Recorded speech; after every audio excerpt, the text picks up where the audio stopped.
প্রায় সকাল ৯টা। নেপালের রাসোয়া জেলার পাহাড়ি নদী ভোতে কোশি হঠাৎ যেন ভয়ঙ্কর রূপ নিল। উজান থেকে নেমে এলো পানির বিশাল ঢল। মুহূর্তেই চীন তিব্বত সীমান্তের কাছের বসতিগুলো তছনছ হয়ে গেল, সেতু ভেসে গেল, ঘরবাড়ি ধ্বংস হলো, ছড়িয়ে পড়ল ধ্বংস অবশেষ। পরে সেই ঢল ভাটির দিকে গিয়ে মিশল ত্রিশুলি নদীতে। সন্ধ্যা পর্যন্ত পাওয়া হিসাবে নেপালে ১৫০ জনের বেশি মানুষের মৃত্যুর খবর পাওয়া যায়।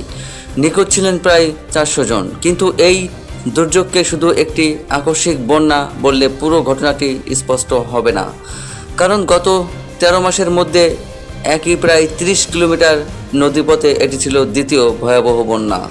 নেপালের এই ঘটনা তাই আবারও মনে করিয়ে দিল, বিশ্বের অন্যতম ভূমিকম্প প্রবণ ও পাহাড়ি দেশটিতে দুর্যোগ কখনো একা আসে না। একটি ছোট ভূমিধস নদী আটকে দিতে পারে, সেই আটকে থাকা পানি মুহূর্তে বাঁধ ভেঙে ফেলতে পারে, আর সেই ঢল কয়েক ঘন্টার মধ্যে পাহাড় পেরিয়ে বহু দূরের জনপদে পৌঁছে যেতে পারে। বুধবারের ঘটনার কারণ নিয়ে এখনও পর্যন্ত ৩ ধরনের ব্যাখ্যা সামনে এসেছে, তবে তিনটির মূল ধারণা প্রায় একই। উজানে কোনো কারণে নদীর প্রবাহ আটকে যায়, পানি জমতে থাকে এবং পরে সেই বাঁধ ভেঙে গিয়ে প্রবল স্রোতে পানি নেমে আসে। নেপালের পররাষ্ট্রমন্ত্রী শিশির খানাল প্রতিনিধি পরিষদে জানান, স্থানীয় সময় সকাল ৮টা৩৭ একটি ভূমিকম্প বড় ধরনের ভূমিধস ঘটায়। ভূমিধসের কারণে নদীর প্রবাহ বন্ধ হয়ে যায়, পরে সেই বাঁধ ভেঙে যায় এবং নিচের দিকে ছুটে আসে বিপুল পানি। যুক্তরাষ্ট্রের ভূতাত্ত্বিক জরিপ সংস্থা বা ইউএসজিএসও ওই সময় ৪.৪ মাত্রার একটি কম্পনের তথ্য দিয়েছিল। কম্পনের কেন্দ্র ছিল প্রতিবেশী তিব্বত, গোসাইন কুণ্ড থেকে প্রায় ৪৭ কিলোমিটার উত্তরে। কিন্তু পরে সংস্থাটি জানায় এটি আসলে ভূমিকম্প নয়, বরং ভূমিধস থেকেই এমন কম্পন তৈরি হয়েছিল।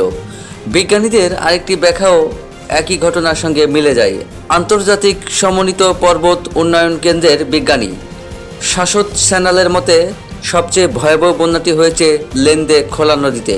এটি ভোতে কোশির একটি শাখা নদী। তার ধারণা, কোনো হিমবাহ এলাকা থেকে বরফ ও পাথরের বড় একটি অংশ ধসে নদীর প্রবাহ আটকে দেয়।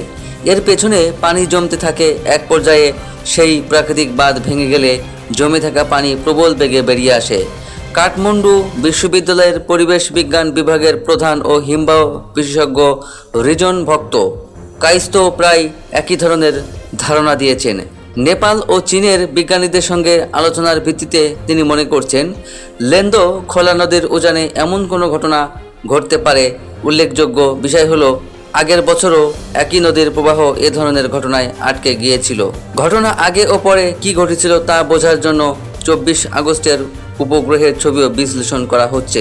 উজানের হিমবাহ এলাকায় পানির গতিবিধি ও আকস্মিক পরিবর্তনের কোনো চিহ্ন ছিল কিনা, সেটি এখন বিজ্ঞানীদের গুরুত্বপূর্ণ প্রশ্ন। তবে ব্যাখ্যা যাই হোক, মূল চিত্রটি পরিষ্কার। নদী আটকালো, পানি জমলো, বাঁধ ভাঙলো, আর মুহূর্তের মধ্যে নেমে এলো ভয়াবহ ঢল। রাসোয়াগাথি সীমান্ত এলাকায় এই ঢলের ভয়াবহতা সবচেয়ে স্পষ্টভাবে দেখা গেছে। কেন্দ্রীয় সীমান্ত ফটকের দিকে যাওয়া একটি সেতু পানির স্রোতে ভেসে যায়, সেখানে কয়েক ডজন মানুষের মৃত্যুর আশঙ্কা করা হচ্ছে। অথচ এই অঞ্চলটির জন্য এমন দুর্যোগ একেবারে নতুন নয়। হিমবাহের বরফ গলে যখন পানি জমতে থাকে, তখন পাহাড়ের ওপর বা হিমবাহের পাশে ছোট বড় অনেক হ্রদ তৈরি হয়। দেখতে শান্ত হলেও এসব হ্রদ সবসময় নিরাপদ নয়। হ্রদের পানি যদি মাটি, পাথর ও বরফের তৈরি কোনো প্রাকৃতিক বাঁধের পেছনে আটকে থাকে, সেই বাঁধ দুর্বল হয়ে পড়লে একসময় তা ভেঙে যেতে পারে। তখন কয়েক মিনিট বা কয়েক ঘন্টার মধ্যে বিপুল পরিমাণ পানি নিচের দিকে নেমে আসে। এই ধরনের ঘটনাকে বলা হয় গ্লেসিয়াল লেক আউটবার্স্ট ফ্লাড বা হিমবাহের হ্রদ ভেঙে আকস্মিক বন্যা। এই ভয়াবহতা বোঝাতে অনেক সময় একে ভূমিভাগের সুনামি বলা হয়। হিন্দুকুশ হিমালয় অঞ্চল এ ধরনের ঝুঁকির বড় একটি কেন্দ্র। আন্তর্জাতিক সমন্বিত পর্বত উন্নয়ন কেন্দ্রের সাম্প্রতিক গবেষক বলছে, ২০০০ সালের পর এ অঞ্চলে হিমবাহের বরফ গলে যাওয়ার হার দ্বিগুণ হয়েছে। ফলে হিমবাহ ও সেখান থেকে বের হওয়া নদীগুলোর ভাটিতে বসবাস করে প্রায় ২০ লাখ মানুষের ঝুঁকি বেড়েছে। কোশি, গণ্ডকী ও কর্ণালী নেপালের ৩টি বড় নদী।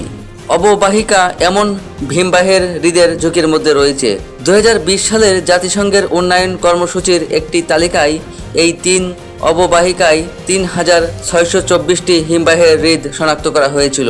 এর মধ্যে 47টিকে সম্ভাব্য বিপজ্জনক হিসেবে চিহ্নিত করা হয়।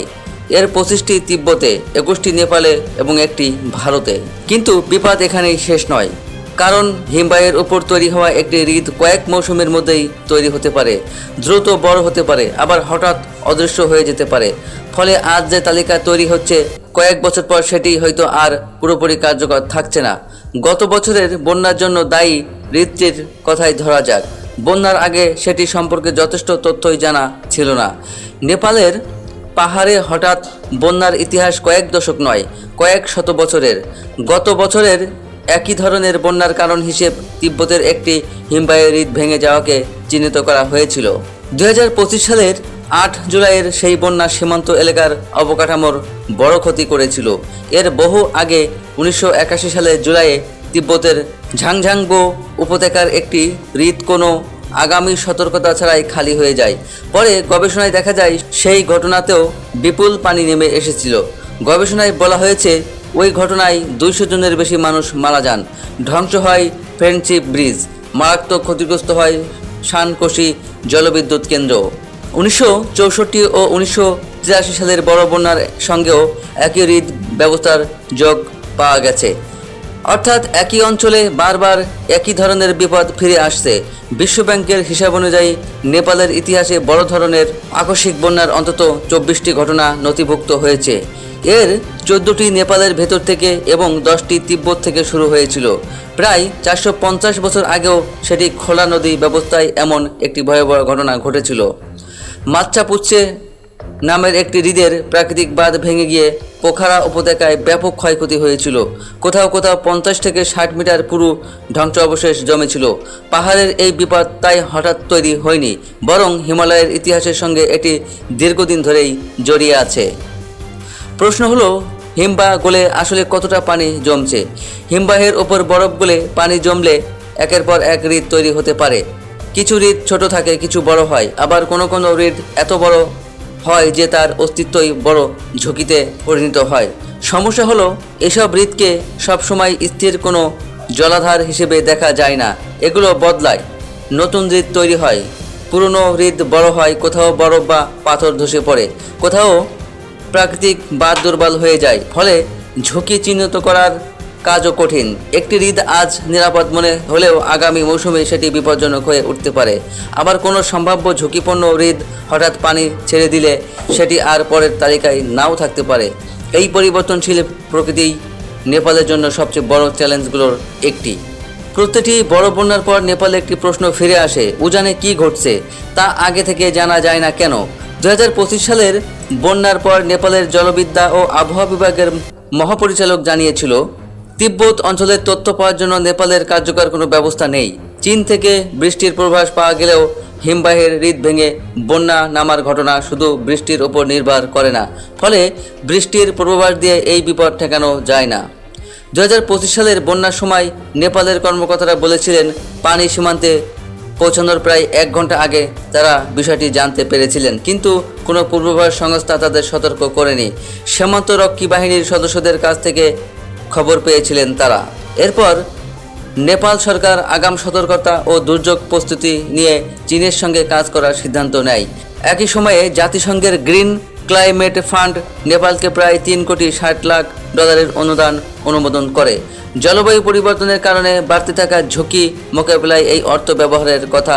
তবু সীমান্তের দুই পাশে তাৎক্ষণিক সতর্কতা দেওয়ার মতো কার্যকর ব্যবস্থা এখনও পুরোপুরি গড়ে ওঠেনি। সাম্প্রতিক দুর্যোগ সেটি আবার চোখে আঙুল দিয়ে দেখিয়ে দিল।